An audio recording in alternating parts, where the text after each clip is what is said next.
Hey there, you're watching a sneak peek from the Everything EV podcast. If you like what you hear and want to catch the entire episode, head over to Spotify or Apple Music and find us by searching for the Everything EV podcast. Enjoy! One thing I think that caught both our eyes earlier in the week was Harry Metcalfe has posted a video on his Harry's Garage channel. Now, I think most people probably know Harry is a fairly big name in the automotive industry. He was the man behind Evo and things. And he has a massive audience. I think he's got about 750,000 viewers. So unfortunately, about three times our listeners today. So whilst we have over 100,000, he has about 300,000. So we won't go Trumpish on who's bigger than whatever, because he is clearly bigger than us. But there we go. However, we think he's a bit wrong. We do. Yeah, his latest video is talking about the ZEV mandate and basically why it's wrong, why we need to get rid of it. And it's frustrating. I don't. This isn't me just going to have a go at Harry. I think he knows a lot about cars, and he generally knows what he's talking about. And actually, I think my problem with this video is that he raises some really valid questions. I think we both think this. He's raising valid questions about the ZEV mandate and about things like public charging costs and things like that. My issue is that he then goes on and tries to back up this argument with a lot of very inaccurate or just plain wrong stats and information. So I think we both wanted to just sort of address that today, didn't we? I think just sort of go over a few. Well, and I think in Harry's defence, he comes from Evo background. His Harry's Garage videos are full of Ferraris and other high-powered V8, V6, V12 cars in the background. And he has had, to my best knowledge, an electric car in the past. I don't know whether being a farmer based in the Cotswolds, etc., has any bearing on any sort of preconceived ideas when he starts talking about charging infrastructure, etc. Some of the points with regard to the cars themselves, etc., yes, he makes some valid points. However, he then goes off on a slight tangent, possibly because of preconceived ideas relating to internal combustion engine cars, etc., or maybe not. But I think it's right that we try and right some of his wrongs, and so potentially anyone that sort of stumbles upon this podcast, either via wherever you get your podcast from or on YouTube, because just hopefully listen to us fact check some of his slight inconsistencies. I think let's put it at that. Let's be no harder on him than that. Yeah, I think this is just there's a few things that he mentions and things that he says that actually they're not helping the discussion because they're wrong. And so I think instances of that we need to call that out just to sort of redress the balance slightly, if you like. The first thing that jumped out at me was like very early on, he's talking about the ZEV mandate. And he talks about these different targets we've got. Obviously, 2024, it should 22% of all new car sales have to be electric, and this advances to 2030. And in 2030, it's at 80%. Now, Harry says that the new Labour government has said it's going to introduce 100% in 2030, and that's not accurate. What Labour has said is that it's going to return the phase out of pure ICE, so pure petrol and diesel, to 2030 target, which is where it was before, and then obviously Rishi Sunak pushed it back to 2035. So this is not we're moving the ZEV mandate to 100% in 2030. What it is it's still allowing that. As far as I know, and certainly I've seen nothing from Labour to say that they're going to change this phase-out strategy. But equally on that, Labour haven't actually announced formally what they're doing. We will assume because Labour, in their defence and to give them their dues, have carried forward at the moment in other realms of legislation what they proposed pre-becoming the governing party. However, most of the other, quite a lot of the other things that they have said they are going to bring in, they have now brought in. However, they haven't actually brought any of these changes in as of yet. So let's assume that what they've said pre-election, they are going to carry forward, because that's what they've done in every other realm. So I think, I think it's right to point that out. So yeah. Yeah, I think that's because their strategy for the electrification of British transport that came out before the election, they said they were going to return the 2030 phase out rather than 2035. But that still allows, if, as you say, they continue with that, that still lets the plug-in hybrids with whatever a significant electric-only range is deemed to be, that'll allow them to be sold up until 2035.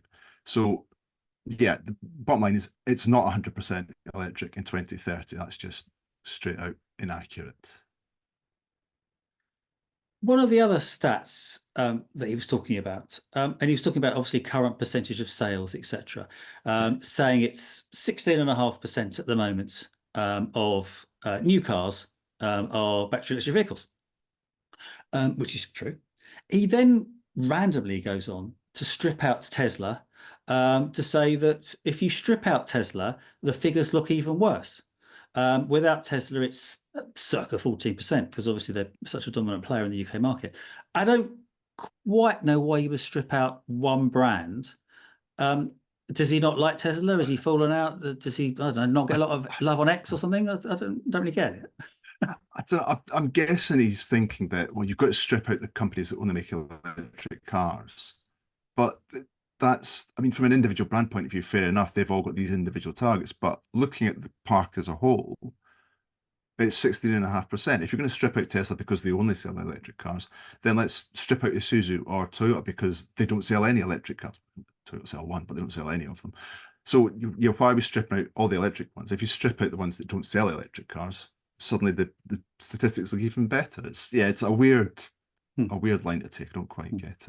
And what I don't particularly want to be going down this road, he talks about Aston Martin, Lawrence Stroll of not wanting to make electric cars at all until they're literally legally made to, and that as and when they get fines, and he's for one with the fines, and let's not go down that road. They'll just add the fine cost to the price of the car, and everyone will be happy. And that's Aston Martin's marketing point, and that's the road they want to go down. So let's leave them to it. Yeah, I mean, the fact is that those fines don't apply to Aston Martin anyway in the same way, because they're a low volume manufacturer. So Lance Stroll can posture and say, we're not going to do it because we don't care about the fines. It's like, the fines are different for you anyway. So it's not the same as the fines that Volkswagen or Vauxhall are facing.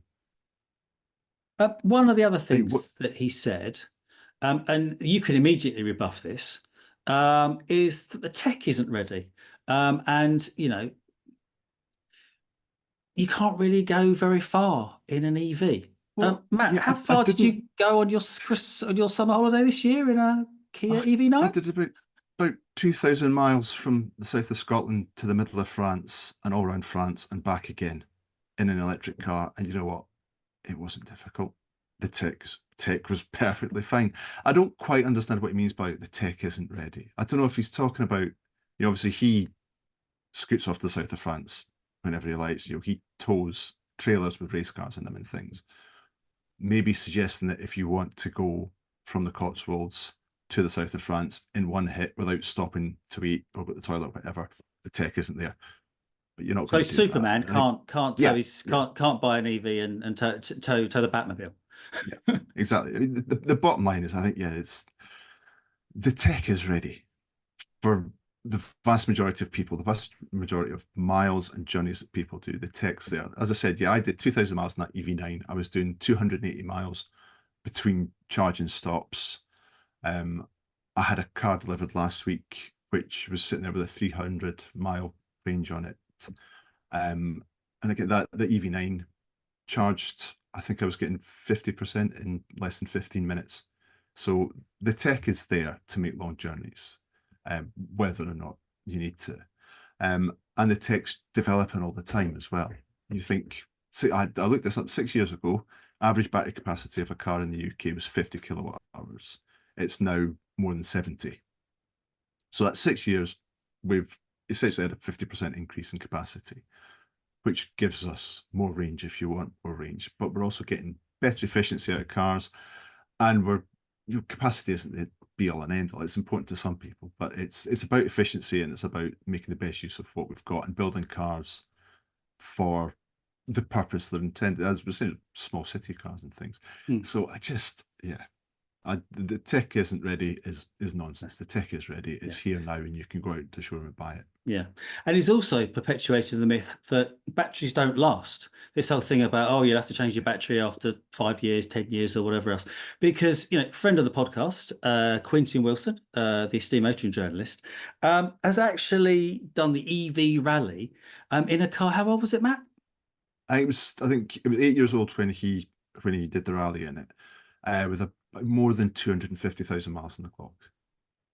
And correct me if I'm wrong, but I think he still said it's got something like 80% state of charge. I couldn't swear to that, but yeah, I think you're right. I'll check that and edit it out if it's wrong.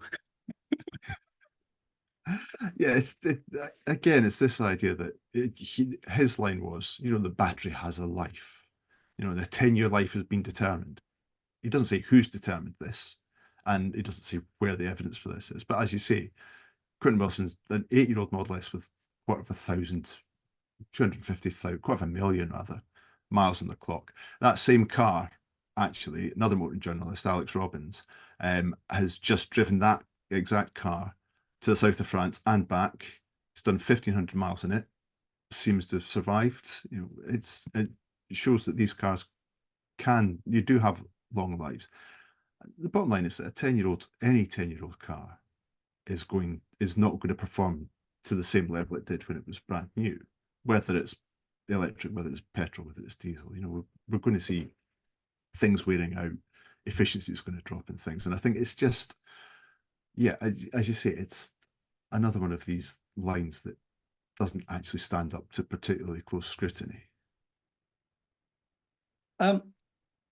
And also, the other sort of thing is you're talking about range, etc. And all right, he has a point about WTLP range and things like that. Right.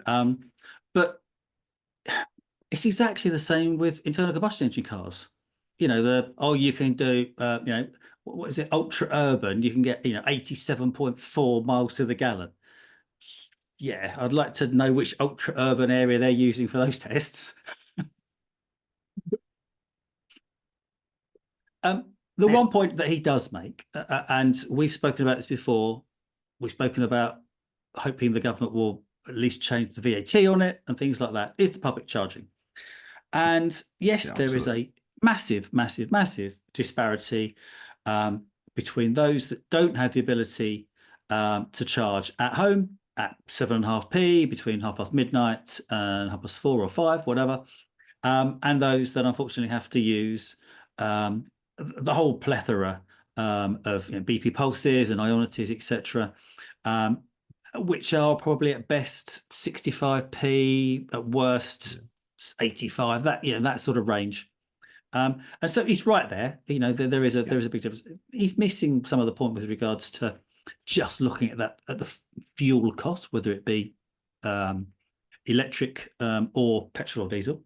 But yes, he's got a point, but he is just really sort of just further perpetuating that myth that does exist, but I think it's over embellished by the Daily Mail, Daily Telegraph, and some other magazines which we won't talk about that are obsessed with the smell of that comes out of an exhaust of a V12 as opposed to the lack of smell from a non-existent exhaust pipe. Yeah. As you say, he makes a really reasonable point about public charging. Public charging is very expensive. I was writing something today, looking into charging costs across Europe, and Britain is one of the most expensive places in Europe for public charging. He's absolutely right.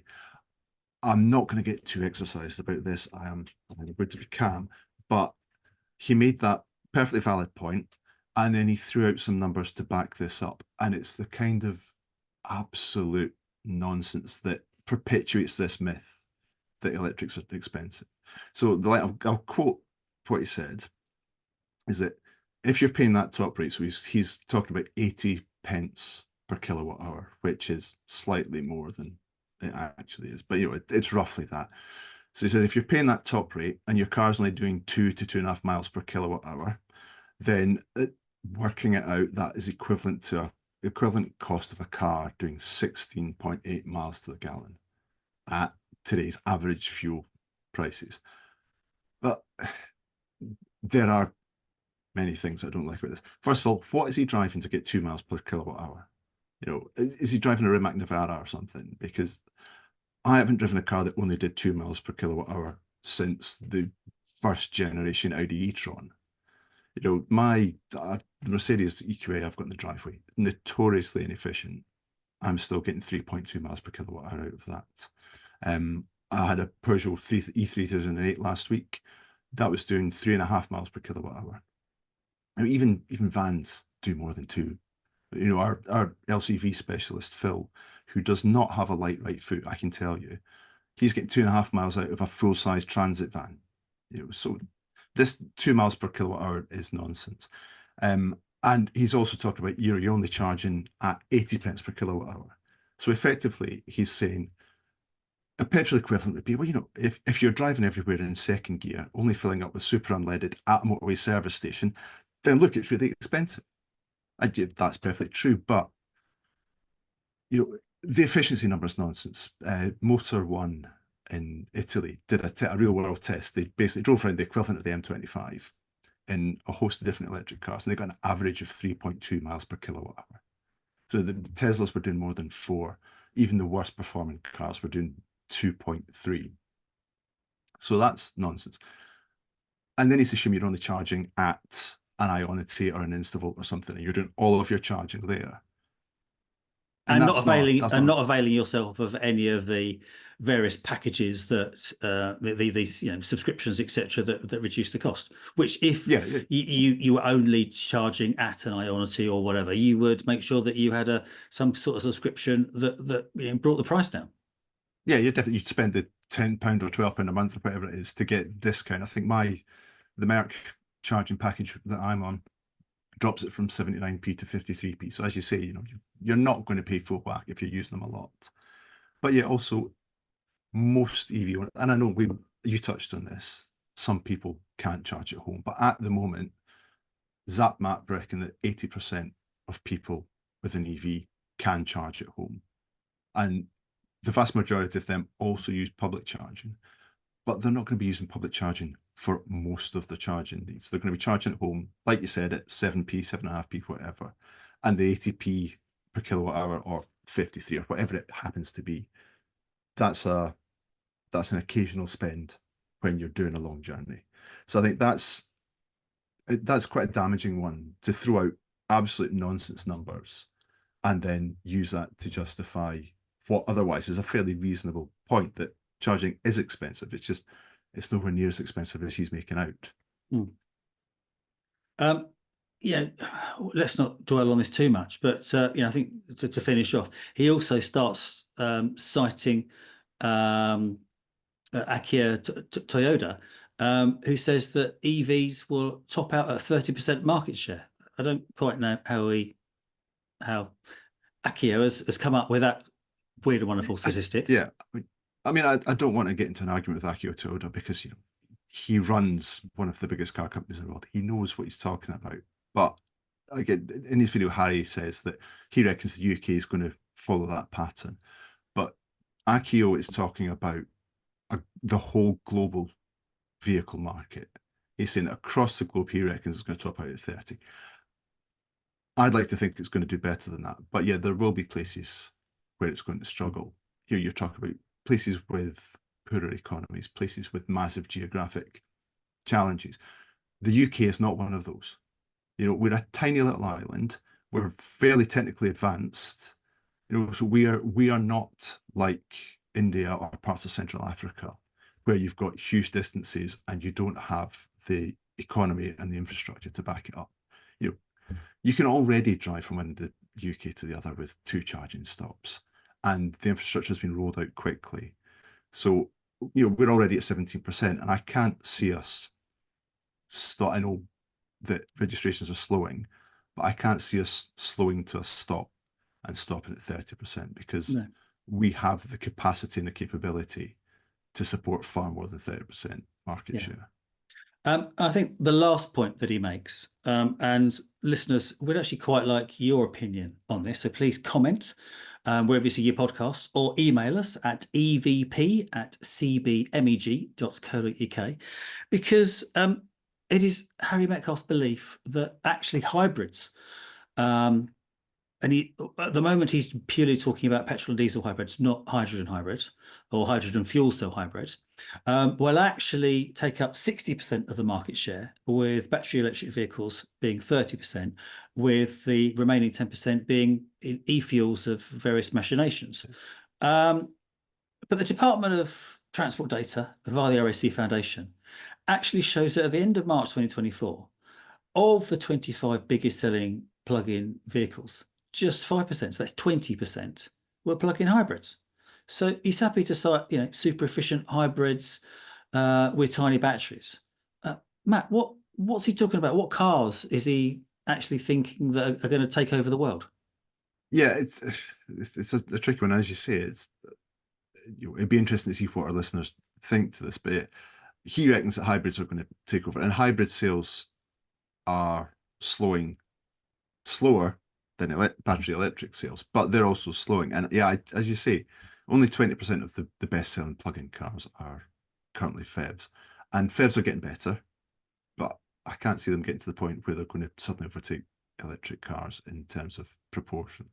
But he's talking about not even plug-in hybrids. He's talking about what we call a full hybrid, a serial hybrid, so like Toyota Prius type hybrids. And he's arguing that these are the future because they're super efficient and they're much cheaper to produce. And yeah, they are cheaper to produce. And what puzzled me was that he compared a Renault Clio, which is a £22,000 hybrid, and he says, look, it only has a 1 and a bit kilowatt-hour battery, as opposed to the £100,000 Lotus Electra, which has a 100 kilowatt battery. It's like, yes, it has a much bigger battery, but it's a completely different vehicle. The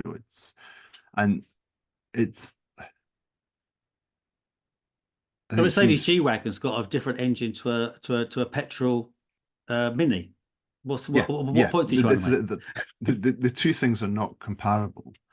And I don't know, my take on it is that anything that is bringing emissions down is great. So the Clio is a great example. It's really efficient, and it is cutting the CO2 emissions using this hybrid system. But there's going to come a point where we need to stop sucking oil out of the ground to fuel cars. So yeah, these things are good, and Toyota will argue that they can make X number of hybrid CHRs or whatever for the same material cost as one large BEV battery, and that's fair enough. And yeah, they are building cars that help and reduce it. But bottom line is, oil is a finite resource. We're going to run out eventually. And do we not want to be trying to accelerate the move towards alternatives to that, rather than just going, right, we're going to use all of it and we're going to, because we can. Exactly. Thanks for tuning in to this clip from the Everything EV podcast. For more engaging discussions and the full episode experience, head over to Spotify or Apple Music and search for the Everything EV podcast. See you there.